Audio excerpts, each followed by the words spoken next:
Thank you so much for joining me today. So do you mind telling the audience what your name is? Hi, my name is Erik Finman. And what do people know you for? My claim to fame is I'm the youngest Bitcoin millionaire, which I guess is fun. Wow. And what year and what age did you discover crypto? 2011, and I was 12 years old. Wow. And at 12 years old, what made you invest in Bitcoin? Yeah, so I was at this protest. So basically, my older brother brought me to it, and it was some people were arrested for dancing at the Jefferson Memorial, which is a war crime in my book. And so we went to go protest that. And there was it was the biggest dance party probably ever in DC. And then we went to there was riot police. We ended up scattering, and then there was some guy with an orange shirt with a B that looked like a dollar sign on it. And he said, "Oh," I was like, "What's that?" And he's like, "It's Bitcoin, man. It's going to end Wall Street, bro." And he ran off. So it was a great experience. And I went back and I got into it. That's amazing. And how did you feel actually buying crypto and transacting with it, even though nobody really knew about it at the time? Yeah, well, back in the day it was a lot easier because not everybody was following the KYC rules, right? So It was actually, you felt this was totally new, and it was a lot simpler to use back then. But yeah, you felt like you're at the ground floor of something amazing. And how old are you now? I'm 22. I'm old. I'm an old man. Wow, 22. You're such How old an are you icon. again? I'm 18. 18. Wow. Yeah, and how do you feel that the younger generation, or how could we get the younger generation into crypto?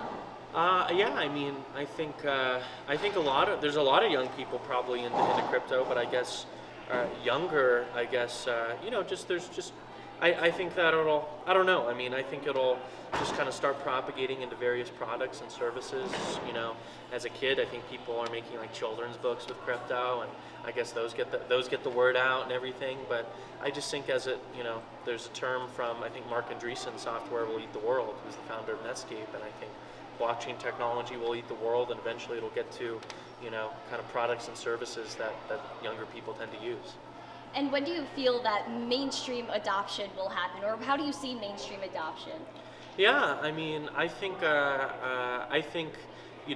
Bitcoin, I think, will always probably be a good digital gold, but I do think you probably will need a stable coin type of thing for longer, something a little bit more stable, right? Yeah. A little bit more of a stable coin for that massive adoption. And honestly, I think it's just government oppression ultimately. In Venezuela, you see it there. In the United States, their politics, people really don't like certain political views, so Visa and MasterCard just ban you from ever accepting money, ever. Doesn't matter what PayPal or wherever, doesn't matter what payment processor you use, Visa can just say cards no longer work on your website, sucks to be you. And then they're coming, like the CEO of Telegram just put out a thing that, a whole criticism of Visa and MasterCard, basically saying like they just choose what you can buy and what you can't. And that's starting to, like for example, let's say guns, Visa and MasterCard suddenly don't work on for purchasing a gun ever. Wow. You can see on their social media websites they can't accept any money because they're too fringe, left and right. And that's I think the U.S. is about to get a good use case for crypto very soon in people's faces. I'm very excited to see mainstream adoption, and I'm so happy to have met you today. I've been following you for quite a bit, and it's great to meet the first or the youngest Bitcoin millionaire. So Thank you so much for talking with me. Well, This thank was you. amazing. I appreciate it. Thank you.